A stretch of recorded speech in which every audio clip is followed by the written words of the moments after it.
साथ राजेश कुमार। वक्त हमारे खास कार्यक्रम डिफेंस स्पेशल का, जहां पर आज बात जम्मू कश्मीर के अहम मुद्दे पर हम करने वाले हैं, क्योंकि देश के गृह मंत्री अमित शाह के साथ हमारे एग्जीक्यूटिव एडिटर गौहर इस्पाहक ने बात की है, इस्पाहक गौहर ने बात की है। उसको लेकर हम कई अहम सवाल हैं जिन पर बात करेंगे कि क्या वाकई में जो गृह मंत्री अमित शाह ने कहा कि जम्मू कश्मीर के हालात सुधर गए हैं, आतंकवाद की घटनाएं कम हो गई हैं, उसको लेकर सवाल आज हम करेंगे। एक्सपर्ट जम्मू कश्मीर से हमारे साथ जुड़ेंगे, ग्राउंड में क्या हालात हैं उनको समझने की हम कोशिश करेंगे अलग अलग एंगल से।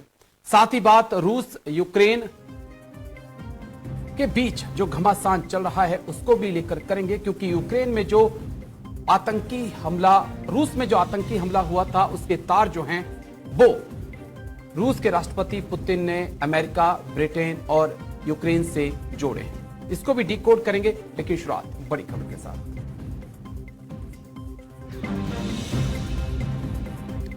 गृह मंत्री अमित शाह का धारा 370 पर बड़ा बयान। 370 पर विपक्ष ने लोगों को गुमराह किया है। जम्मू कश्मीर में आतंकवाद खत्म हो रहा है, गृह मंत्री अमित शाह। बड़ी खबर आपको बता दें, गृह मंत्री अमित शाह का धारा 370 पर बड़ा बयान। 370 पर विपक्ष ने लोगों को गुमराह किया है। जम्मू कश्मीर में आतंकवाद खत्म हो रहा है, गृह मंत्री। जम्मू कश्मीर में अब फेक इनकाउंटर नहीं होते, गृह मंत्री अमित शाह का धारा 370 पर बड़ा बयान।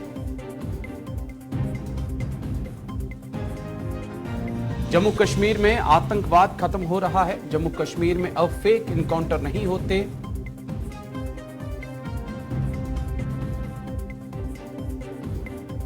हमारे एग्जीक्यूटिव एडिटर इशफाक गौहर की गृह मंत्री अमित शाह के साथ खास बातचीत हुई। उस बातचीत के चंद पहलू आप देखिए। 8 बजे लाइव इंटरव्यू भी हम आपको उनका दिखाएंगे, लेकिन उससे पहले आप उनकी एक खास बातचीत देखिए। जम्मू कश्मीर में धारा 370 की आड़ में अलगाववादी विचार को एक विचारधारा बनाकर जम्मू कश्मीर के युवाओं को आतंक के रास्ते पर घसीट दिया गया, जिसका पाकिस्तान ने दुरुपयोग किया और जम्मू कश्मीर में 40,000 से ज्यादा युवा विगत 4 दशक में मारे गए। आज जम्मू कश्मीर शांति की ओर आगे बढ़ा है, टेररिज्म खत्म हो रहा है, 2 दरबार की परंपरा समाप्त हो चुकी है, पत्थरबाजी लगभग नहीं जीरो हो चुकी है, भ्रष्टाचार रोकने के लिए एंटी करप्शन ब्यूरो बन चुका है, जनता का पैसा जनता के पास पहुंच रहा है, पठानकोट की नाका परमिट समाप्त हो चुकी है। 33 साल के बाद आज जम्मू कश्मीर के अवाम रात्रि के शो में भी सिनेमा में पिक्चर का लुत्फ उठा रहे हैं।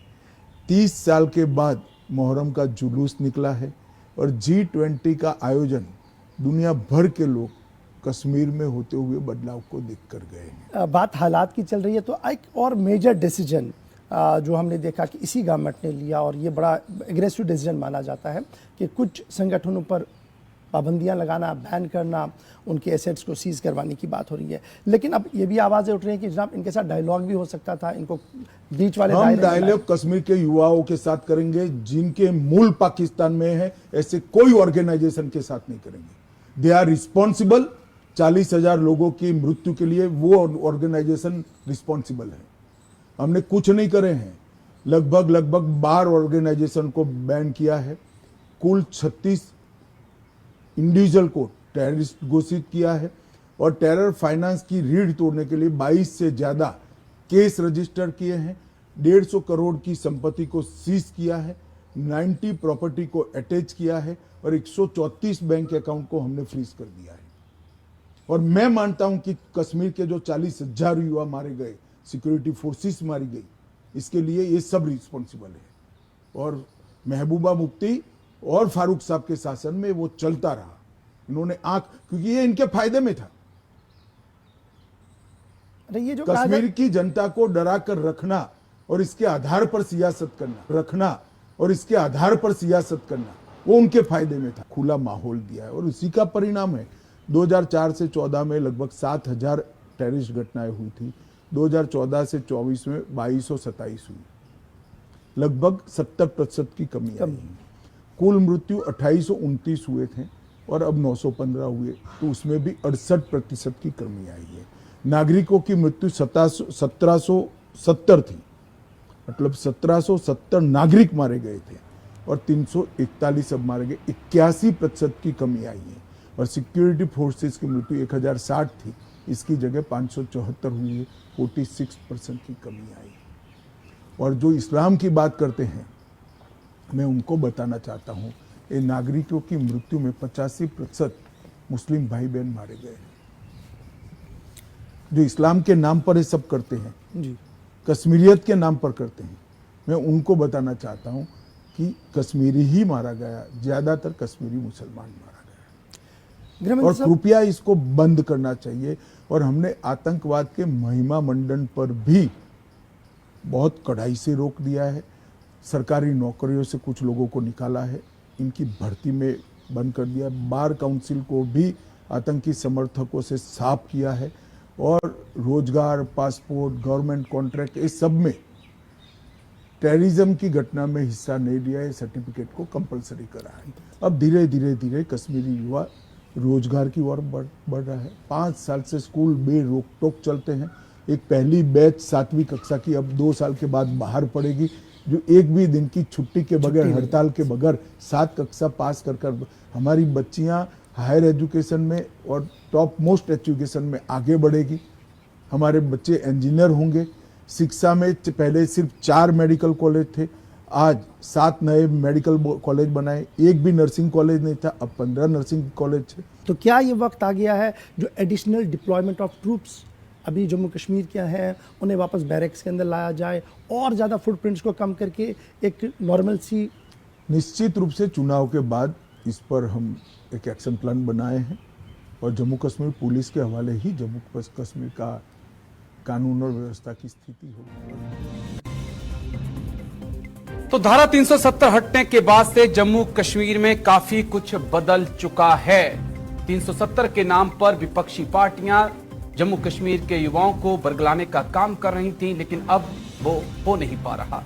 साथ ही गृह मंत्री अमित शाह का बड़ा बयान कि आतंकी घटनाएं कम हुई हैं और वो वक्त नजदीक है जब आर्मी और दूसरी फोर्सेस को वहां से हटा लिया जाएगा और सुरक्षा की पूरी जिम्मेदारी जम्मू कश्मीर पुलिस के पास होगी। कई सवाल जिनका जवाब तलाशने की कोशिश करेंगे, लेकिन उससे पहले मैं आपको बता दूं कि ये एक्सक्लूसिव इंटरव्यू आप ठीक रात 8 बजे JK24 पर देख पाएंगे। गृह मंत्री अमित शाह के साथ हमारे एग्जीक्यूटिव एडिटर इशफाक गौहर की खास बातचीत। लेकिन अब चर्चा की शुरुआत करेंगे। 2 खास मेहमान आज हमारे साथ हैं। कैप्टन अनिल गौड़, जाने माने डिफेंस एक्सपर्ट हैं, जम्मू से हैं, हमारे साथ जुड़ चुके हैं। बहुत बहुत शुक्रिया सर। जय हिंद। सबसे पहले जय हिंद, नमस्कार। संजीव श्रीवास्तव, विदेश मामलों के जानकार हैं, बहुत बहुत शुक्रिया संजीव जी। जय हिंद। जय हिंद राजेश जी।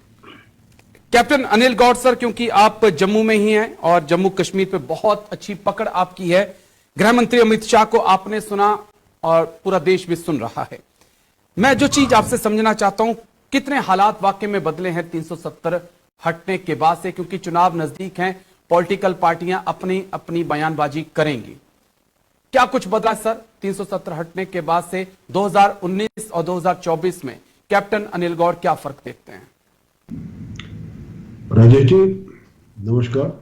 ऐसा है, सबसे बड़ी चीज जो हुई है 370 हटने के बाद, वो है लोगों के अंदर एक कॉन्फिडेंस आना जी। लोगों को ये पता लग गया है कि देखिए हम भारतवासी हैं। जो आज तक उनको यही कहा गया, यही बरगलाया गया पॉलिटिकल पार्टी से, देखिए जी हमें तो प्लेबिसाइड चाहिए, हम तो अभी तक हमारा विलय नहीं हुआ है हिंदुस्तान के साथ, हम तो अब विलय के लिए ही लड़ रहे हैं, और उसी को इतने सालों से उन्होंने घुमाया, और जिसकी वजह से वो पॉलिटिकल पार्टीज भी उनके जो तार है, हमारे गृह मंत्री जी ने ठीक कहा, वहां पाकिस्तान तक जुड़े हैं, और उन्होंने लोगों को बरगला के ये सारा जो एक तांडव मैं कहूंगा, जो हम कहते हैं जो कश्मीर घाटी जो एक थी, ऋषियों की घाटी थी, उसको एक पूरा का पूरा मैं कहूंगा एक अब मैं ऐसे वर्ड नहीं यूज करना चाहता, पर इतना बर्बाद कर दिया कि वहां से हिंदू भी पलायन करके, और वहां से जो मुसलमान है, इन्होंने अब अमित शाह जी ने खुद कहा, देखिए 40,000 जो यूथ है वो मारा गया है, और वो मुस्लिम यूथ था, इसके साथ सिविलियन जो है वो भी मारे गए। तो ये जो चीजें हैं ये सारी अब खत्म हो गई है। आप देखिए, सबसे बड़ी चीज मैं आपको एक चीज बताऊं, जन्माष्टमी का जुलूस जो है वो लाल चौक से निकला, और उसके अंदर इतनी संख्या में लोग थे उसके साथ में, कितने सालों के बाद वो निकला। दूसरी बात आप देखें, मुहर्रम की इन्होंने बात की, आज तक मुहर्रम का जुलूस निकालने की इजाजत नहीं देती थी गवर्नमेंट जो थी पावर में, वो कहते थे कि कुछ हो जाएगा, कुछ हो जाएगा। तो ये इतने सालों के बाद मुहर्रम का जुलूस निकला, क्या कोई वहां पे कुछ दंगा हुआ? बिल्कुल नहीं। क्या वहां पे कोई गोली चली? बिल्कुल नहीं। तो ये जो चीज है, इसके अलावा आप देखिए, लाल चौक जो एक गढ़ माना जाता था, लाल चौक के अंदर आपने तिरंगा को छोड़ के, मैं कहता हूं आपने वहां पे तो पूरा एक म्यूजिक फेस्टिवल कर दिया, जिस दिन आपका रिपब्लिक डे था और जिस दिन आपका न्यू ईयर सेलिब्रेशन था। तो ये तो होगी ऊपर की बात है, पर अंदर की बात जो ये है, सारे लोग जो हैं कश्मीर घाटी के अंदर, ये पॉलिटिकल कुछ लोगों को छोड़ के उन सबको पता लग गया कि हमें भाई 70 साल से ये बेवकूफ बना रहे थे, और हमारा जो मुस्तकबिल है, और स्पेशली यूथ को ये पता लग गया है कि हमारा मुस्तकबिल जो है वो हिंदुस्तान के साथ है। और साथ में जो इन्होंने और जो कदम उठाए हुए हैं कि यूथ को भारत दर्शन और उसके अंदर जो सारे वो सद्भावना के जो टूर्स वगैरह कराते हैं, जिससे कि उनको पता लगा कि भाई भारत है क्या। इतने सालों के आज तक ये नहीं उनको पता था कि जी वो बनियाल के पार ही नहीं आए, और उनको जो उधर सिखाए, जो बोला जाता था, चाहे वो उनके मौलवी बोलते थे, चाहे वो मदरसे में बोलते थे, चाहे जहां बोलते थे, चाहे पॉलिटिकल ये पार्टी के लोग बोलते थे, वो उनको था कि हाँ जी यही है। और यहां तक कि आप देखिए, ये भी हुआ है कि वहां पे कुछ टीचर ऐसे थे जो बच्चों को कहते थे पत्थर उठाइए। आज उस वही हाथ जो पत्थर उठाते थे, आज वही हाथ लैपटॉप उठा रहे हैं, आज वही हाथ स्टार्टअप्स कर रहे हैं, आज वही हाथ नौकरी कर रहे हैं, और वही हाथ इस जो है एग्रीकल्चर में लग गए हैं, नए नए एप्पल के पेड़ जो है उसके अंदर ब्रीडिंग कर रहे हैं और बातें कर रहे हैं। और वो जो एक जो बुरान वानी स्टाइल होता था कि गन टॉटिंग इंडिविजुअल जी, हम जो हीरो हैं जी वाइल्ड वेस्ट वाले, वो खत्म हो गया। वो सारा के सारा वो जो इमेज है वो शटर हो गया, और लोगों को, ये बच्चों को पता लग गया कि देखिए हम जो है इतने सालों से हमें बेवकूफ बनाया गया, हमारा मुस्तकबिल जो है। ठीक है, मैं बीच में आपको टोक रहा हूं, और इसका मैं, क्योंकि मैं संजीव जी के पास जाऊंगा, लेकिन इसका जवाब मुझे लगता है कि आप दे पाएंगे। 2021 की खबर है सर, 500 से ज्यादा कश्मीरियों का बडगाम, अनंतनाग, पुलवामा से पलायन हुआ था जम्मू की तरफ, और बहुत चर्चा में मुद्दा आया था। पलायन यानी कि अभी भी जारी है, और क्योंकि आप जम्मू में रहते हैं, मैं आपसे समझना चाहूंगा 370 हटने के बाद से कितने लोग हैं जो जम्मू से कश्मीर में जाकर फिर बसे हैं? क्या अनिल गौड़ सर बता पाएंगे? अगर सुरक्षा स्थितियां इतनी अच्छी हैं तो कश्मीरी पंडित कितने वापस कश्मीर पहुंचे हैं सर? इसके लिए देखिए, एक चीज मैं आपको बताऊंगा, बहुत बहुत जरूरी समझने वाली है। जो जिस आदमी की साइकी के ऊपर एक निशान पड़ता है, वो इतनी जल्दी वो साइकोलॉजिकल निशान हटता नहीं है। जिसने देखा है अपने रिश्तेदार को उसी घर में, उसी के नेबर्स के से, या उनके और बाकी जो है, अब वो या स्टूडेंट्स ने अपने टीचर को मारा, क्या आप सोचते हैं वो फैमिली वापस जाएगी वहां पे? ये सोचने की बात है। माहौल ठीक होगा, पर क्या वो फैमिली जाएगी? बिल्कुल नहीं जाएगी। इसके अलावा वहां लोग गए हैं, मैं अभी भी आपको कहता हूं, गांव के अंदर अभी भी कश्मीरी पंडित रह रहे हैं जिन्होंने पलायन नहीं किया, और ना ही करेंगे वो, और अभी भी लोग जा रहे हैं वापस अपने गांव में, पर ये टाइम लगेगा। आप कहे जी आज 370 हमने हटा दिया, 2 साल के अंदर जी सारे वापस आ जाओ, ये कोई चट मंगनी फट ब्याह वाली बात नहीं है। इसको टाइम 5 साल हो गए सर, मैं आप 5 साल है सर, 5 साल हो गए सर, चट मंगनी फट ब्याह की बात नहीं है। एक 30 साल से खूनी खेल चल रहा है वहां पे राजेश जी, आप कहते हैं जी 5 साल, मैं कहता हूं अगले 15 साल तक अगर चले जाएंगे ये सारे, तब भी गनीमत मानिए। ये साइकी की बात है।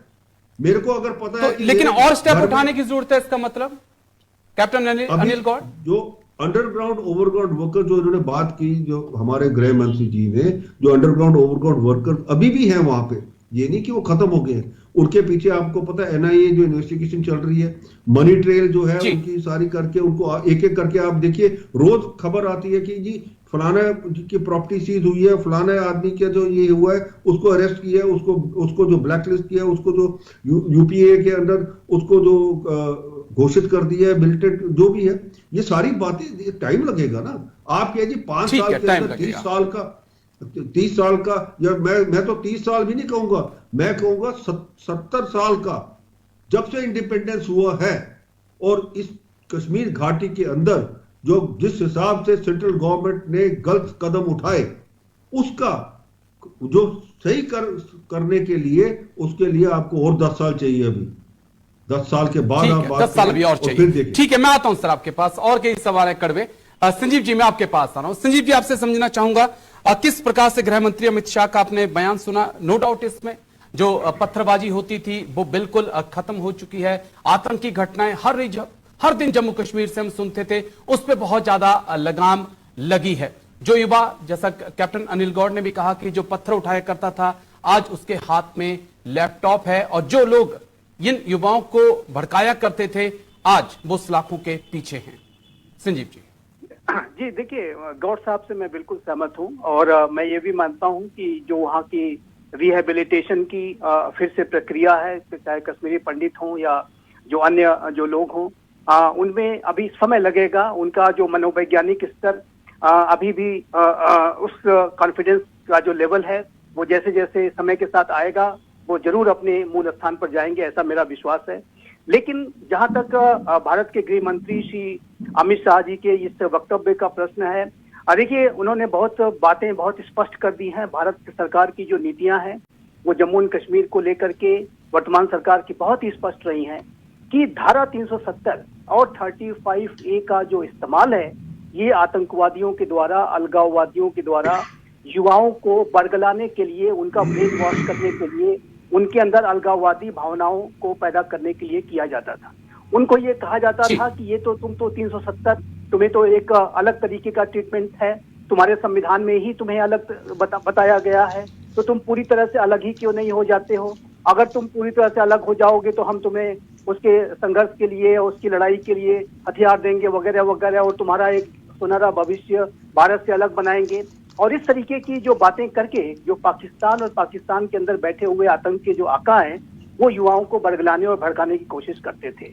और इसी तरीके की जो साजिशों के तहत अगर पाकिस्तान को भी आप देखें तो वो तथाकथित आजाद कश्मीर और वहां का प्रधानमंत्री एक्सेट्रा एक्सेट्रा करके वो इस बात का झांसा देने की कोशिश करते थे कि तुम अलग हो जाओगे तो वो तुम्हारा एक अलग राज्य होगा वगैरह वगैरह। लेकिन भारत के वर्तमान की सरकार ने उन आतंकियों से और पाकिस्तान से वो तर्क ही छीन लिया है कि जिस तर्क का इस्तेमाल करते हुए वो इन युवाओं को भारत से अलग दिखाने की कोशिश करती थी। और मेरा मानना है राजेश जी कि ये कदम बहुत ही पहले उठा लिया जाना चाहिए था, ये धारा आनी नहीं चाहिए थी, और यदि ये आई गई तो उसको बिल्कुल हटा लेना चाहिए था। और इस तरीके की धाराओं का इस्तेमाल करते हुए आतंकियों और अलगाववादियों ने भारत के विरुद्ध और कश्मीर के लोगों के विरुद्ध बहुत ही बड़ा अन्याय किया है, आतंक का रास्ता पे धकेला है उन्हें, उनके भविष्य को बर्बाद किया है। और जाहिर है कि अब भारत की सरकार इस बारे में बहुत स्पष्ट है। भारत में जम्मू एंड कश्मीर का जो विकास है वो उसी तरीके से अब हो रहा है जिस तरीके से अन्य राज्य आगे बढ़ रहे हैं। और राजेश जी, मैं आपके चैनल के माध्यम से एक बात अवश्य कहना चाहता हूँ कि ये जो पूरे जम्मू एंड कश्मीर का जो भविष्य है, जो उसका स्वरूप है, वो तब तक पूरा नहीं होगा जब तक कि पाकिस्तान ऑक्युपाइड कश्मीर और गिलगित बल्तिस्तान भी इसका पार्ट नहीं बन जाते। और ये एक अधूरा कार्य बचा हुआ है, और जो कि मेरा मानना है कि आने वाले भविष्य में इसे किया जाएगा और समय आने पर यह अवश्य होगा। लेकिन वर्तमान समय में आप देखें तो जम्मू एंड कश्मीर का जो उत्थान है, जो विकास है, जो प्रगति है, जो सुरक्षा है, वो लगातार बेहतर से बेहतर होती जा रही है। आने वाले समय में वहाँ चुनाव भी होंगे इन इलेक्शंस के बाद, जैसा कि चुनाव आयोग की के योजनाएं हैं कि वहां पर जल्द ही चुनावों का ऐलान भी होगा, वहां पर चुनाव भी होंगे और ये जम्मू एंड कश्मीर का जो स्टेटहुड है वो सब बहाल होगा। मेरा मानना है कि संजीव जी, मेरे को दो छोटे छोटे आपसे जवाब चाहिए। ये चुनाव होंगे क्योंकि सुप्रीम कोर्ट को आखिरकार ये कहना पड़ा कि आप जम्मू कश्मीर में चुनाव कराइए। सब कुछ ठीक है, तो मुझे लगता है कि इससे पहले चुनाव हो जाने चाहिए थे, सुप्रीम कोर्ट को दखल देने की जरूरत नहीं पड़नी चाहिए थी। दूसरा, मेरी सोनम वांगचुक से चंद दिनों पहले बात हुई थी, लद्दाख में भी बहुत नाराजगी चल रही है। कैसे देखें हम इन दोनों खबरों को? संजीव देखिए राजेश जी, जम्मू एंड कश्मीर में जो साजिशें हैं, जो आतंकियों के द्वारा और अलगाववादियों के द्वारा और वो पाकिस्तान में बैठे हुए जो एजेंसीज हैं उनके जो द्वारा पाले पोसे हुए जो आतंकी आका हैं, वो अभी भी वहां पर अस्थिरता फैलाने की कोशिश कर रहे हैं। अभी भी जैसा कि गौर साहब ने कहा कि ये जो प्रक्रिया है वहां पर एक स्थिरता लाने की, एक कॉन्फिडेंस लेवल को अचीव करने की, उसमें धीरे धीरे सुधार होता जा रहा है, उसमें प्रगति हो रही है। और ये जो आने वाले समय में एक ऐसी स्थिति अवश्य बनेगी कि वहां पर ये चुनाव के लिए स्थितियां अनुकूल होंगी। और चुनाव आयोग से अभी आपने देखा कि जब आम चुनावों की घोषणा की जा रही थी तो मीडिया के माध्यम से जो सवाल जम्मू एंड कश्मीर के चुनाव को लेकर के पूछे गए, उसमें भारत के मुख्य चुनाव आयुक्त का बहुत ही स्पष्ट कहना था कि जो वहां पर जो सिक्योरिटी अरेंजमेंट्स हैं, जो वहां पर इस्टेब्लिशमेंट का जो करना होगा, जो उसके लिए व्यवस्था करनी होगी, वो आम चुनावों के साथ करने में दिक्कतें आ सकती थी।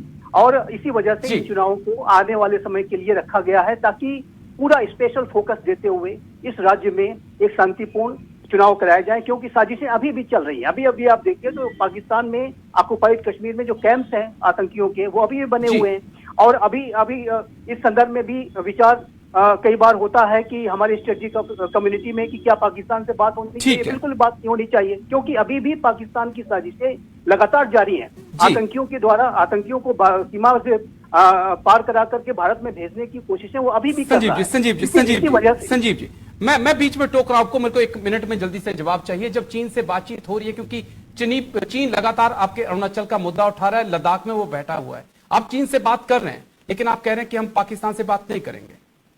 अच्छा सवाल है जवाब दीजिए, मुझे ब्रेक पे। राजेश जी, पाकिस्तान ने जो अपने जो कुकृत्य हैं, जो आतंकी साजिशें हैं, उसको इतने निचले स्तर पर ला दिया है कि पाकिस्तान से बातचीत भी संभव नहीं है। चाइना एक बड़ा पड़ोसी राष्ट्र है, चाइना के साथ सीमा विवाद अवश्य है, लेकिन चाइना के साथ भारत अपना एंगेजमेंट बनाए रखना चाहता है। और चाइना के साथ मेरा मानना है कि पोजीशन ऑफ स्ट्रेंथ को बनाए रखते हुए एंगेजमेंट बनाए रखा जा सकता है। चाइना जिस दिन आतंकवाद पे उतर आएगा, मेरा ऐसा स्पष्ट रूप से मानना है, मैं स्पष्ट रूप से कहना चाहता हूं कि भारत चाइना से भी बात नहीं करेगा।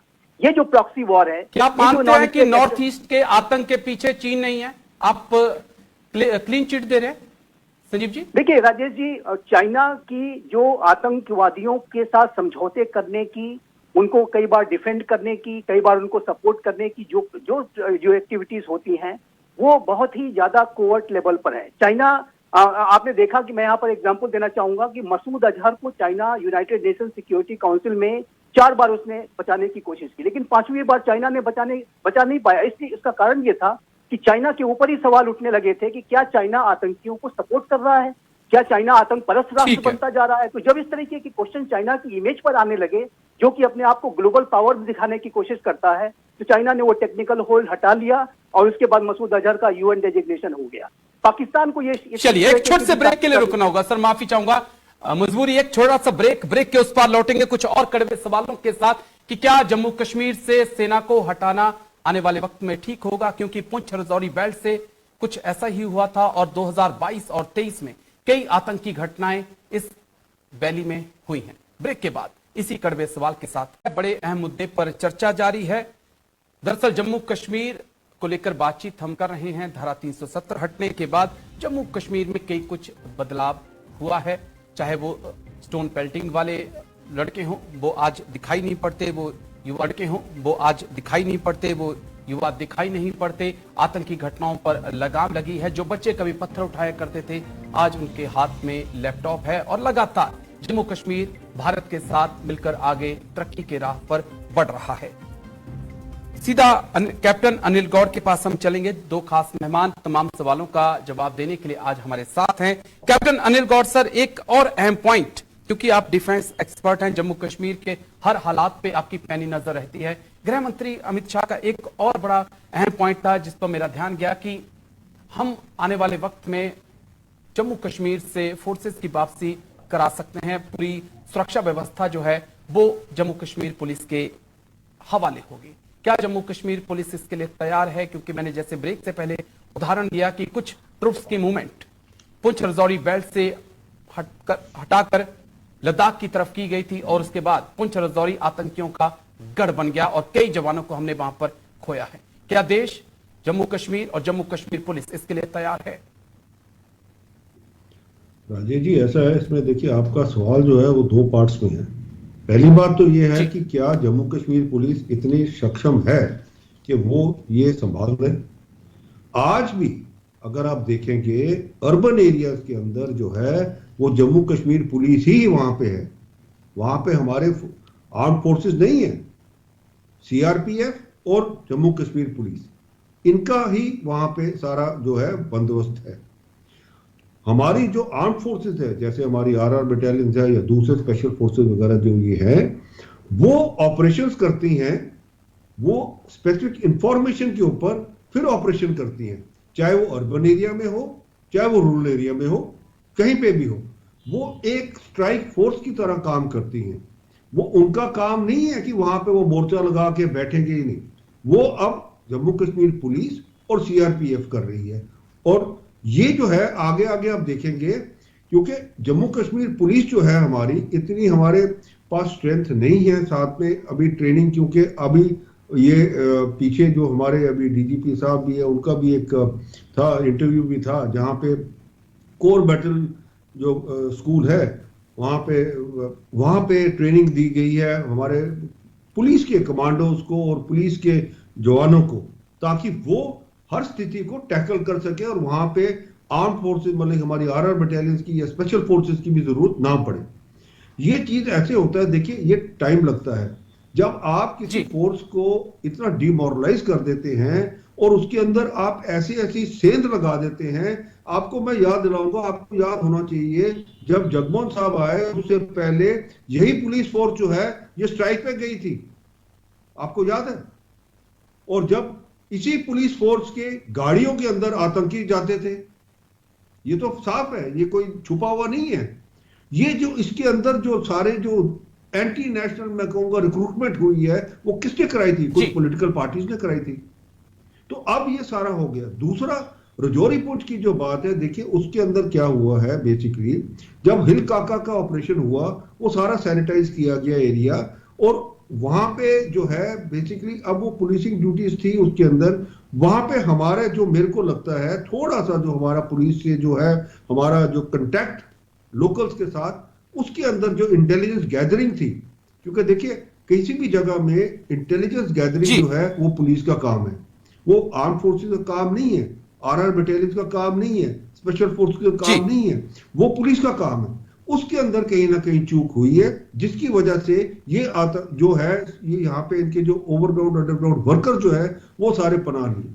बाकी जो हो रहा था वो ये था कि जब अनंतनाग साइड वगैरह में जब कश्मीर घाटी के अंदर ऑपरेशन ऑल आउट चल रहा था, उसके अंदर कुछ जो आतंकी हैं वो बनियाल की जो पहाड़ियां हैं, ये पीर पंचाल की जो रेंजेस हैं, उधर से छुप के आके इधर छुप गए थे, और वो छुप गए लेकिन थे स्पेस मिला ना सर, कौन ट्रुप्स मूवमेंट के बाद तो स्पेस मिला उनको। मेरा पॉइंट वो था, मैं उस लिहाज से चीजों को समझना चाहता था। नहीं, मैं आपको एक चीज बताऊं, देखिए ट्रुप मूवमेंट जो आप कह रहे हैं ना, देखिए ट्रुप मूवमेंट के बाद उनको स्पेस कोई ऐसा नहीं मिला। ये जो आप इंसिडेंट ले रहे हैं ना, आप देखिए कितने लोग थे उसके अंदर, कितने थे। कुछ उसमें से इन्फिल्ट्रेट करके आए थे, कुछ उसके अंदर वही है जो ऊपर छुपे हुए थे उसके अंदर गुफाओं के अंदर। जिस हिसाब से उनको इंस्ट्रक्शन गई आईएसआई से कि भाई अभी आप चुपचाप बैठ जाओ, इसके अंदर गुफाओं के अंदर चुप होकर बैठ जाओ, कुछ नहीं आपने करना, ताकि ये जो कश्मीर घाटी के अंदर ऑपरेशन चल रहा है वो खत्म हो जाए, उसके बाद में फिर स्पेसिफिक इंस्ट्रक्शंस के ऊपर वो स्ट्राइक करने के लिए। तो ये चीज थी। बाकी आप कहे कि जी वहां पे ट्रुप्स की थिनिंग आउट हो गई है, ये बिल्कुल मैं कहूंगा गलत है। ट्रुप्स की थिनिंग आउट ऐसे नहीं होती कि आप ऑपरेशनल एरिया से ही ट्रुप्स उठा के भेज दे। हमारे पास हिंदुस्तान फौज के पास बहुत सारे ट्रुप्स हैं, सेंट्रल इंडिया में है, दूसरी जगह है, जो वहां से लद्दाख को गए हैं। जो हमारे ऑपरेशनल ट्रुप्स हैं वहां पे, उनकी थिनिंग आउट नहीं हुई। हाँ, जो आप एक ठीक है, मेरा एक और सवाल है जिसका मुझे जवाब चाहिए होगा, क्योंकि जम्मू कश्मीर की सुरक्षा के लिए जम्मू कश्मीर की पुलिस ने बहुत बलिदान दिया है, इसको नहीं नकारा जा सकता। लेकिन डीएसपी देविंदर सिंह हमारे साथ, हमारे पास एक एग्जाम्पल है। 11 जनवरी 2020 को अरेस्ट होता है हिजबुल मुजाहिदीन के 2 आतंकियों के साथ। आप बहुत पहले की बात कर रहे थे, मैं 2020 की ही बात कर रहा हूं सर। और कई ऐसे लोग भी हैं, बीच में ऐसी खबरें भी कई आई कि कई पुलिसकर्मी हैं जो हथियार लेकर चल निकले आतंकियों के साथ, क्या यह चिंताजनक पहलू नहीं होगा आने वाले वक्त में? बिल्कुल चिंताजनक पहलू है, पर उसके साथ में ये देखना है कि डीएसपी देविंदर सिंह की जो है नियुक्ति किसने की। देखिए ना, पहलू आप पुलिस के ऊपर देख रहे हैं तो ये भी तो देखिए कि उनकी नियुक्ति कैसे हुई है इन लोगों की। ये जो मैंने आपको बताया, ये जो पीछे जो है हमारे 60 साल जो पॉलिटिकल क्लास रह चुका है, जो रूलिंग क्लास रह चुका है, पॉलिटिकल पार्टी जिसने रूल किया है, उसने जमात इस्लामिया का काडर जो है वो आपका टीचिंग लाइन में भी, आपका पुलिस के अंदर भी डाला है। और वो काडर जो है, वही काडर जो है, ये सारे जो आप कहते हैं हथियार उठा के गया, ये गया, ये सारे वही है। यही वही काडर है जो बच्चों को कह रहा था कि पत्थर मारे, अगर आप पत्थर नहीं मारोगे आपको फेल कर देंगे। ये तो बयान है ना, बच्चों के बयान है। ये तो आप सारा सामने आ रहा है कि किस हिसाब से ये उनको बरगला रहे थे और किसने किया। ये वही पॉलिटिकल क्लास ने जिसने इनको रिक्रूट किया। तो इसीलिए मैं कहता हूं, मैं फिर आता हूं आपके पास, क्योंकि संजीव जी इंतजार कर रहे हैं। संजीव जी एक पॉइंट में जरा कंप्लीट कर लूं। मैं आपको बार बार कहता हूं, अंडरग्राउंड ओवरग्राउंड वर्कर्स जो है वो अभी भी सक्रिय हैं। वो क्यों कहता हूं मैं? क्योंकि वो जो सारी एस्टेब्लिशमेंट के अंदर है, चाहे वो ब्यूरोक्रेसी है, चाहे वो पुलिस फोर्स है, चाहे वो दूसरी जगह है, वो लेकिन है जब इलेक्शन के बाद सर, अनिल गौड़ सर, क्योंकि आपने जवाब दिया, बहुत अच्छा आपने बात कही, लेकिन जो स्लीपर सेल है, अंडरग्राउंड वर्कर हैं, क्या जो इलेक्शन होंगे गवर्नमेंट चुनकर आएगी तो ये फिर एक्टिव नहीं हो जाएंगे?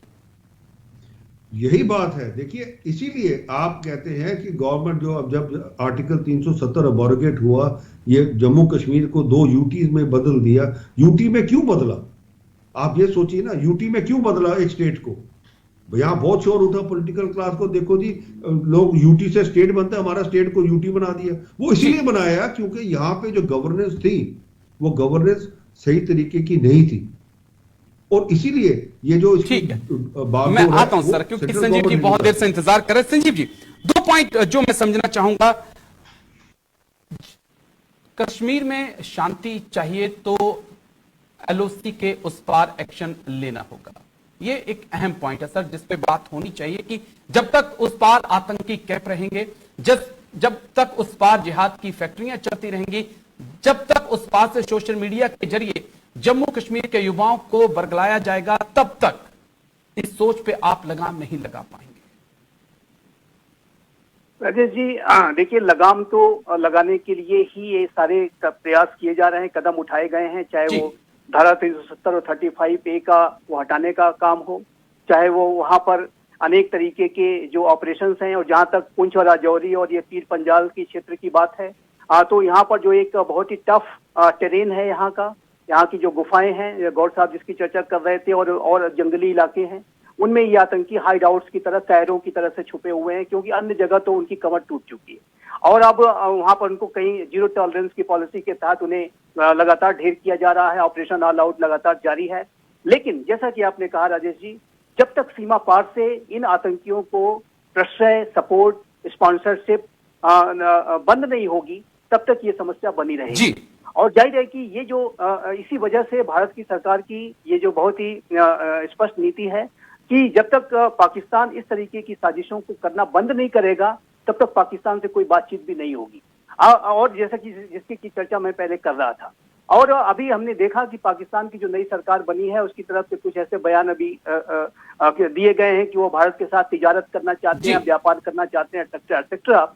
लेकिन वो पाकिस्तान के जो मंसूबे हैं वो कामयाब नहीं होने वाले, क्योंकि पाकिस्तान का इतिहास रहा है कि एक तरफ वो बात करता है और पीछे फिर पीठ पे खंजर घोंपने का कार्य करता है। हमने ये इतिहास पाकिस्तान का जो है, वो जब तक उसके मंसूबों में बदलाव हम नहीं देखेंगे तब तक बातचीत नहीं होगी। सख्त नीति जारी रहेगी।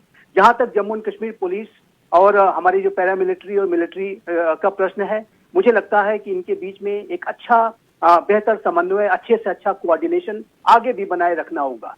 ये भारत सरकार की मंशा अवश्य है कि हम जम्मू एंड कश्मीर पुलिस को जिम्मेदारियां ज्यादा देंगे, लेकिन जैसे अभी सुरक्षा संबंधी हालात हैं, भारत अपने राष्ट्रीय सुरक्षा के हितों के साथ, और जो पाकिस्तान के द्वारा साजिशें अभी भी रची जा रही हैं, कैंप हम जानते हैं अभी भी चल रहे हैं, पुंछ और राजौरी में अभी भी कुछ आतंकी छुपे हुए हैं, तो ये जो सारी स्थितियों को ध्यान में रखते हुए मुझे लगता है कि अभी भी भारत सरकार की जो हमारी जो पैरामिलिट्री मिलिट्री है, वो एक बड़ा जो रोल प्ले करेगी, आने वाले समय में वो प्ले करेगी। जम्मू एंड कश्मीर की जो पुलिस है, एक अवश्य दिन आएगा, समय आएगा जब वो जिम्मेदारियां पूरी तरीके से वो लेंगे। लेकिन भारत की जो राष्ट्रीय सुरक्षा सर्वोपरि है, उसके साथ कोई समझौता नहीं हो सकता। और उसके लिए जम्मू एंड कश्मीर पुलिस को जो भी सपोर्ट भारत सरकार के द्वारा दिया जाना है वो दिया जाएगा, ऐसा मेरा विश्वास है। ठीक है, एक आखिरी पॉइंट जो कैप्टन अनिल गौड़ सर मैं आपसे समझना चाहूंगा। गृह मंत्री जी का एक और बयान मैंने सुना जहां पे उन्होंने कहा कि पहले फेक इनकाउंटर हुआ करते थे, अब फेक इनकाउंटर नहीं होते हैं। क्या जम्मू कश्मीर पुलिस, तमाम सुरक्षा बल या भारतीय सेना जो वहां पर तैनात है, क्या फेक इनकाउंटर्स भी होते हैं सर?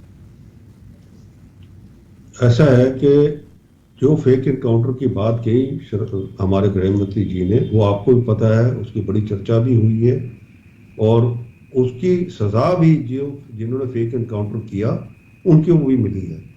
देखिए, ये जो सारी बातें होती हैं, ये तभी होती है जब there is a breakdown of chain of command और उस हिसाब से जो है लोगों को और तरीके का अपने आप को आगे बढ़ाने के लिए। पर एक चीज मैं आपको बता दूं, देखिए जो भी फेक एनकाउंटर हुए वो सारे के सारे उनके जो है उनकी शनाख्त हुई है, उन लोगों को सजा मिली है, वो वहां पे खत्म हो गए। वो जो गृह मंत्री जी ने कहा वो एक दौर था और उसमें उस दौर के अंदर बड़े लोग जो हैं, चाहे आप ले लीजिए ये हमारे पुलिसकर्मी थे, चाहे हमारे सिविलियंस थे, चाहे इवन हमारे फौजी थे जो छुट्टियों पे गए थे, उनका भी ऐसे ही एनकाउंटर हुआ है।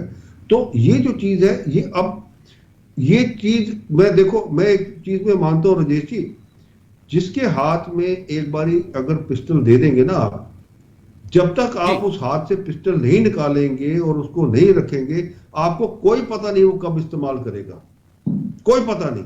इसीलिए हमें चौकन्ने रहना है। पुलिस को, हमारे जो पुलिस जम्मू कश्मीर पुलिस है वो बिल्कुल अच्छा काम कर रही है और उनके नेटवर्क जो है अब इतना अच्छा है, आप देखिए कि कहीं पे भी कोई भी आतंकी कोई ऐसी घटना या कोई होता है, इमीडिएटली इत्तला देती है पुलिस को, जो पहले नहीं होता था। तो ये जो चीज है, ये टाइम लगेगा। मैं बार बार जो कहता हूं ना, देखिए टाइम लगेगा, टाइम लग के लोगों के अंदर वापस, क्योंकि सबको अपनी जान प्यारी है। अगर मेरे को पता है कि मैंने इन्फॉर्मेशन दी और मैं ही मारा जाऊंगा तो मैं नहीं बोलूंगा, मैं भी चुप रहूंगा, आप भी चुप रहेंगे, श्रीवास्तव साहब भी चुप रहेंगे, लेकिन क्योंकि उनको अपनी जान प्यारी है। वक्त बदला है, 2019 के बाद कई बदलाव हैं, इस चीज को नकारा नहीं जा सकता कैप्टन अनिल गौड़। जिस प्रकार से बिल्कुल और बदलेगा आने वाले वक्त में, और हम यही उम्मीद करते हैं कि जिस प्रकार से पूरे देश का विकास हो रहा है, वैसे ही जम्मू कश्मीर के युवा भी कंधे से कंधा मिलाकर चलेंगे और देश के विकास में भागीदार वो बनेंगे। और एक नई राह 2019 के बाद जम्मू कश्मीर के युवाओं को भारत सरकार ने दिखाई और उन्होंने देखी है। हम खुद देख रहे हैं आज की स्टोन पेल्टिंग नहीं है, आज युवा पढ़ रहे हैं, आगे बढ़ रहे हैं और एक अच्छी बात है। लेकिन शुक्रिया मेरे साथ आप दोनों का जुड़ने के लिए, कुछ कड़वे सवालों का जवाब देने के लिए। कैप्टन अनिल गौड़ सर बहुत बहुत शुक्रिया, संजीव श्रीवास्तव जी आपका बहुत बहुत शुक्रिया। एक छोटे से ब्रेक के लिए हम रुकेंगे, ब्रेक के उस पार ग्लोबल ब्रेकिंग के जरिए दुनिया भर की तमाम बड़ी खबरों पर एक नजर डालेंगे। छोटा सा ब्रेक, हाजिर होते हैं।